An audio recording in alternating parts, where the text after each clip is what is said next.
আজকে যে টপিকটা পড়বো সেটা হলো রক্ত বা ব্লাড। ইংলিশে বললে ব্লাড, বাংলায় বললে রক্ত। আমরা পড়াটা বাংলাতেই পড়বো। রোগ ভোগ প্রত্যেকের ঘরে লেগে আছে।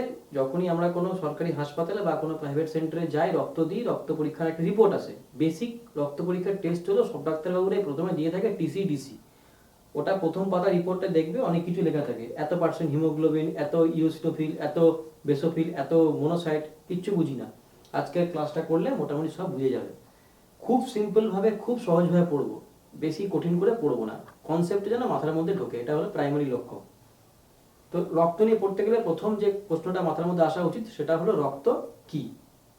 রক্ত হলো এমন একটা জিনিস যেটা আমাদের শরীরের মধ্যে বইছে এবং যেটা এক জায়গা থেকে অন্য জায়গার কমিউনিকেশন রাখছে এবং দুটো অর্গানের মধ্যে যোগাযোগ রাখছে, সেটা হলো রক্ত। এবং শরীরের প্রচুর ইম্পর্টেন্ট কাজগুলো করছে, যা হচ্ছে সেখানেই মোটামুটি রক্তের কিন্তু দরকার পড়ে। দ্বিতীয় কথা, যে রক্ত কোত্থেকে তৈরি হয়। যারা তোমরা মটন খাও, আমরা যারা মটন খাই, মটনের যে টেংড়ি হাড্ডি আছে, যখন ওটা এমনি করে টানো তখন দেখবে মুখের মধ্যে একটা জিনিস যায় যেটা হেভি খেতে, ওটাকে বলে অস্থিমজ্জা। ওই অস্থিমজ্জাকে ইংলিশে বলে বোন ম্যারো। ওখান থেকেই রক্ত তৈরি হয়। একদম সোজা, একদম সিম্পল কনসেপ্ট কিন্তু। তাহলে এবার আমরা একটু ভেতরে যাই। রক্ত কি নিয়ে তৈরি, এটা আজকে মূল পড়ার বিষয়। এবং যেগুলো নিয়ে তৈরি তাদের বেসিক কাজ কি, একদম বেসিক কাজ। রক্ত মূলত দুটো উপাদান নিয়ে তৈরি, একটা হলো প্লাজমা, একটা এলিমেন্টস। বাংলায় লিখতে পারতাম কিন্তু ইংলিশটা জানতে হবে, তাই ইংলিশে লিখছি, বাংলাতে বলে দিচ্ছি। প্লাজমাকে বাংলায় বলে রক্ত রস, আর এলিমেন্টসকে বলে রক্ত কণিকা। তাহলে রক্ত দুটো জিনিস নিয়ে তৈরি, প্লাজমা আর এলিমেন্টস। ঠিক। এবারে প্লাজমা কি কি নিয়ে তৈরি সেটা জানতে হবে। প্লাজমার মধ্যে সব থেকে বেশি থাকছে জল। জল দিয়ে আমাদের বডি ম্যাক্সিমাম তৈরি। জল কত পার্সেন্ট থাকছে? 90 to 95%। ঠিক। তারপর কি থাকছে? প্রোটিন 7 থেকে 8%। কি কি প্রোটিন থাকে? অ্যালবুমিন থাকতে পারে, গ্লোবিন থাকতে পারে, ফাইব্রিনোজেন থাকতে পারে, ইত্যাদি। তারপরে কি থাকছে? নানা রকম সল্ট থাকছে। সল্ট সল্ট কত পার্সেন্ট থাকছে? 1%-এর কম। আর কি থাকে? বিভিন্ন রকম গ্যাসীয় উপাদান থাকে, নানা রকম নিউট্রিয়েন্টস থাকে, মানে পরিপোষক, যেগুলো আমাদের কোষে কোষে গিয়ে কোষকে ভিটামিন দিচ্ছে, পুষ্টি দিচ্ছে, আমরা ভালো কাজ করতে পারছি, সুস্থ আছি। আর আছে আদার্স। আদার্সের মধ্যে কিন্তু অনেক কিছু আছে, রঞ্জক পদার্থ আছে, হরমোন আছে, ইত্যাদি অনেক কিছু জিনিসগুলো আছে। এইগুলো নিয়ে রক্ত রস তৈরি হয়। এবারে যেটা আসছে ইম্পর্টেন্ট, এলিমেন্টস। এলিমেন্ট মানে কি? রক্ত কণিকা।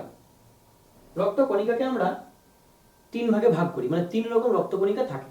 প্রথম হলো আরবিসি, রেড ব্লাড সেল। লাল পেন নাই, সবুজ পেনে তাই লিখেছি রেড। আর মানে রেড, রেড বিসি। দ্বিতীয় হলো ডাব্লিউবিসি, হোয়াইট পেনও হয় না, হোয়াইট পেনে লিখলে বোঝাও যাবে না, হোয়াইট বোর্ড, তাই একে বলছে ডাব্লিউবিসি বা হোয়াইট ব্লাড সেল। সবার লাস্টে বলছে প্লেটলেট। প্লেটলেটকে বাংলায় বলে অনুচক্রিকা, ডাব্লিউবিসি কে বাংলাতে বলে শ্বেত রক্তকণিকা, আর আরবিসি কে বাংলায় বলে লোহিত রক্তকণিকা। তো এইগুলো নিয়ে আমরা একটু একটু করে জেনে নেব। আরবিসি, লোহিত রক্তকণিকা। আরবিসি কি? আরবিসি হলো আমাদের রক্তের মধ্যে সেই রক্তকণিকা যেটা অক্সিজেন এবং কার্বন ডাই অক্সাইডকে গোটা শরীরে পরিবহন করছে। আরবিসির মেন কাজ হলো অক্সিজেন আর কার্বন ডাই অক্সাইডকে পরিবহন করা। তার সঙ্গে যারা একটু ভালো পড়াশোনা করতে চাইছো তাদের জন্য 3টে পয়েন্টের এক্সট্রা করে রাখছি। 1 নম্বর হলো রক্তের মধ্যে অম্ল ও ক্ষারের যে ভারসাম্য সেটাকে বজায় রাখতে খুব সাহায্য করে, নাম্বার 1।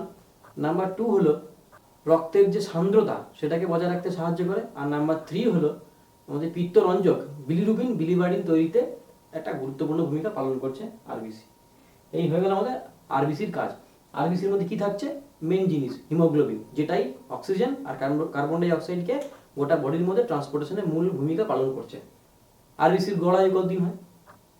120 দিন মোটামুটি। এতদিন পর আরবিসিগুলো মরে যাবে। মরে গিয়ে ওটা বডি দিয়ে আমাদের সকালে যে প্রাতঃকর্ম করি, এক্সক্রিশন করি, ওর মধ্যে দিয়ে বেরিয়ে যাবে। ঠিক। আর কি আছে গুরুত্বপূর্ণ আরবিসির মধ্যে? স্তন্যপায়ী প্রাণীদের ক্ষেত্রে যেটা ম্যাচিওর আরবিসি, তাতে কোনো নিউক্লিয়াস থাকে না। ব্যাস 3টে মেন পয়েন্ট আরবিসি থেকে মনে রাখতে হবে। খুব সিম্পল ভাবে আরবিসি বুঝতে গেলে যে আমাদের শরীরে যে অক্সিজেন এবং কার্বন ডাই অক্সাইড, অক্সিজেন নিচ্ছি এবং সেটা কোষে কোষে যাচ্ছে, আর কোষ থেকে কার্বন ডাই অক্সাইড যেগুলো রিলিজ হচ্ছে সেগুলো আমরা নিঃশ্বাস দিয়ে ফেলে দিচ্ছি। হ্যাঁ, এই জিনিসগুলো মানে অক্সিজেন নিলাম, কার্বন ডাই অক্সাইড ছাড়লাম, এই অক্সিজেনটা নিলাম, হাওয়াটা কি গিয়ে কোষে কোষে ঢুকলো? তা তো না। হাওয়াটা গিয়ে আরবিসির মধ্যে হিমোগ্লোবিনের সঙ্গে যুক্ত হলো, গিয়ে রক্তটা কোষে কোষে গিয়ে ডিফিউজ হয়ে গেল, অক্সিজেন ঢুকে গেল। আবার ওখান থেকে কার্বন ডাই অক্সাইডটা বেরোলো, হ্যাঁ, ওটা গিয়ে রক্তের হিমোগ্লোবিনের সঙ্গে মিশলো, মিশে আবার লাংসে গিয়ে স্পেশাল মেকানিজম হলো, দিয়ে আমরা ছেড়ে দিলাম বাইরে। এই কাজটা করছে আরবিসি। 120 দিন বাঁচে এবং নিউক্লিয়াস থাকে না ম্যাচিওর আরবিসিতে। এটা গেল আরবিসি বা রেড ব্লাড সেল, বেসিক একদম সোজা হবে। ডাব্লিউবিসি খুব গুরুত্বপূর্ণ। ডাব্লিউবিসির কি কাজ? ডাব্লিউবিসির প্রধানত মূলত একটাই কাজ, আমাদের শরীরে যে রোগ প্রতিরোধ ক্ষমতা আছে, এই যে এখন সিজন চেঞ্জ হচ্ছে, কারোর বেশি ঠান্ডা লাগছে, কারোর ঠান্ডা লাগছে না, হ্যাঁ, একই খাবার দুজন খেলাম, একজন অসুস্থ হলো একজন অসুস্থ হলো না, তার মানে কি কারোর শরীরে রোগ প্রতিরোধ ক্ষমতা বেশি, কারোর শরীরে রোগ প্রতিরোধ ক্ষমতা কম। তাহলে এই রোগ প্রতিরোধ ক্ষমতাটাকে যে কোষগুলো পুরো সাপোর্ট করে, সেই কোষগুলোকে ডাব্লিউবিসির একটা পার্ট। তো ডাব্লিউবিসির পার্টের মধ্যে কি কি পড়ছে?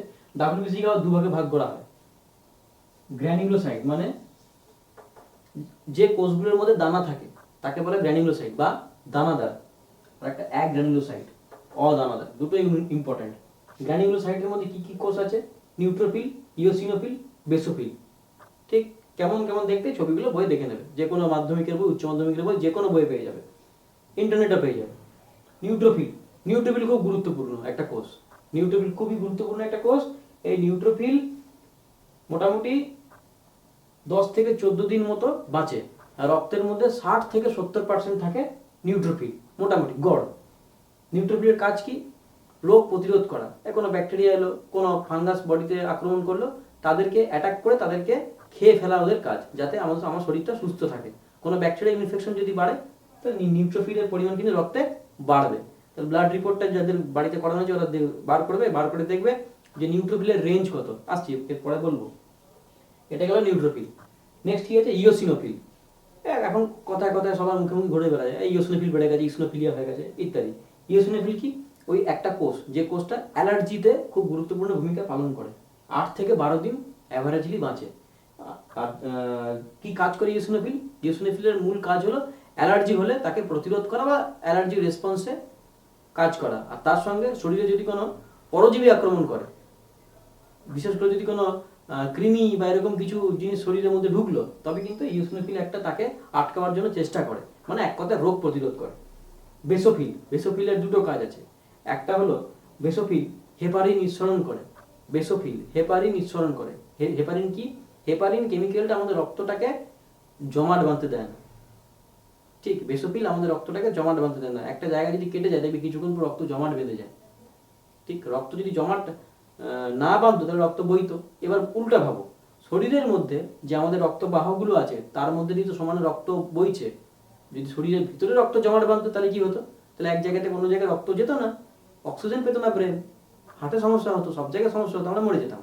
সেটাকে বাঁচাবার জন্য যাতে শরীরের মধ্যে এই আমাদের রক্তবাহগুলো আছে, রক্তবাহ মানে যে নালী দিয়ে রক্তগুলো যায়, হ্যাঁ, সেই নালীগুলোতে যাতে রক্তটা না জমে, তার জন্য বেসোফিল একটা জিনিস ক্ষরণ করে, তাকে বলে হেপারিন। এটা রক্তকে তঞ্চিত হতে দেয় না। প্যাসিভ কনসেপ্ট একদম। কদিন বাঁচছে? 12 থেকে 15 দিন। তাহলে এই তিনটে হলো দানাদার কোষ। নিউট্রোফিল দানাদার সেল, হ্যাঁ, নিউট্রোফিল, ইওসিনোফিল, বেসোফিল। নিউট্রোফিলের কাজ কি? রোগ প্রতিরোধ করা। ইওসিনোফিলের কাজ কি? অ্যালার্জি হলে সেই অ্যালার্জির রেসপন্সে মানে হেল্প করে এবং রোগ প্রতিরোধ করে। বেসোফিলের কাজ কি? হেপারিন নিঃসরণ করা। আর একটু ভেঙে বললে বেসোফিল হিস্টামিন বলে একটা জিনিস ক্ষরণ করে, যেটা শরীরে অ্যালার্জি রেসপন্সকে তৈরি করে। হলো তো তিনটে এখানে দানাদার কোষ খতম। নেক্সট অদানাদার কোষ বা অ্যাগ্রানুলোসাইট। এটি দু প্রকার, একটি হলো মোনোসাইট, একটি লিম্ফোসাইট। ভালো করে বুঝতে হবে। লিম্ফোসাইট আমি একটু উপরে ছোট ছোট করে লিখছি, জায়গাটা ছোট গেছে বোর্ডটা। ভিডিওটা সাবস্ক্রাইব করবে, লাইক করবে, শেয়ার করবে, যাতে একটা বড় বোর্ড আমি আস্তে আস্তে কিনতে পারি। এটা হলো লিম্ফোসাইট। লিম্ফোসাইটকে আমরা দুভাগে ভাগ করব। একটা হলো টি, একটা হলো বি। টি লিম্ফোসাইট আর বি লিম্ফোসাইট। লিম্ফোসাইটের কাজ কি?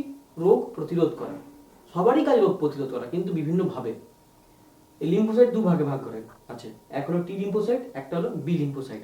বি লিম্ফোসাইটের কাজ হলো অ্যান্টিবডি উৎপন্ন করা, অ্যান্টিবডি উৎপন্ন করে রোগ প্রতিরোধ করা। আর টি লিম্ফোসাইটের কি কাজ হলো?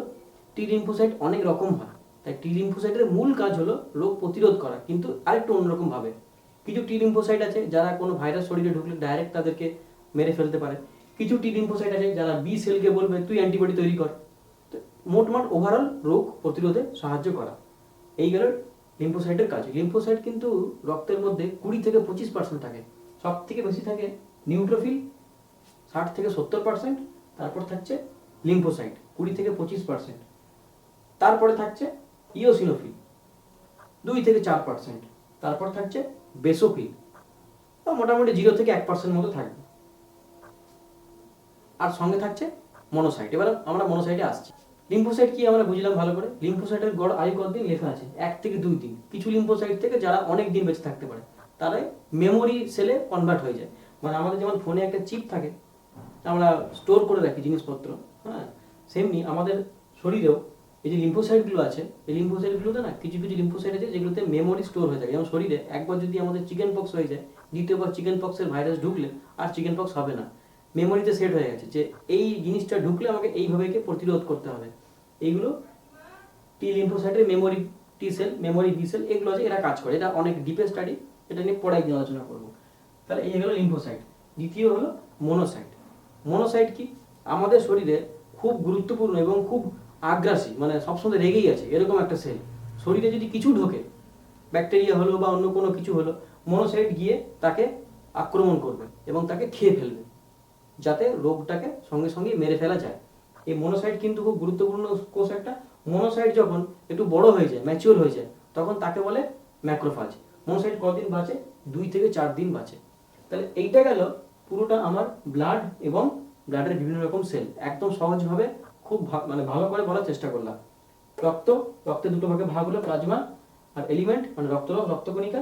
রক্তরসের এইগুলো ভাগ, রক্তকণিকার 3টে ভাগ, লোহিত রক্তকণিকা, শ্বেত রক্তকণিকা আর অনুচক্রিকা বা প্লেটলেট। এর মধ্যে লোহিত রক্তকণিকার কাজ হলো মূলত অক্সিজেন, কার্বন ডাই অক্সাইডকে পরিবহন করা, মেন কাজ বললাম, আর অনেক কাজ থাকতে পারে।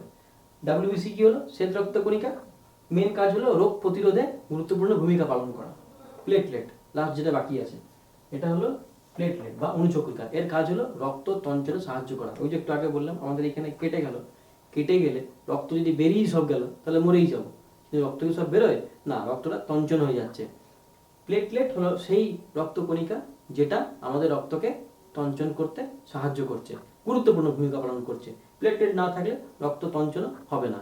প্লেটলেট কত থাকে, প্লেটলেট প্রতি মাইক্রোলিটার রক্তে 2 থেকে বা 2.5 থেকে 5 লাখ অবধি থাকবে। ঠিক আছে, কিছু রোগ হলে প্লেটলেটের সংখ্যা হুড় করে কমে যায়, যেখানে প্লেটলেট কমে যায়। যেমন তোমরা জানো, নাম শুনেছো ডেঙ্গু হলে কিন্তু যাদের খুব ক্রিটিক্যাল ডেঙ্গু হয় তাদের কিন্তু প্লেটলেট হু করে নেমে যায়। তো এই হলো পুরো রক্ত এবং রক্তের উপাদানগুলি। আশা করি তোমাদের ক্লাসটা ভালো লেগেছে, খুব সিম্পলভাবে বোঝানোর চেষ্টা করা হলো। লাইক, শেয়ার, সাবস্ক্রাইব করো যাতে আরো ভালো ভালো এরকম করে পড়াতে পারি।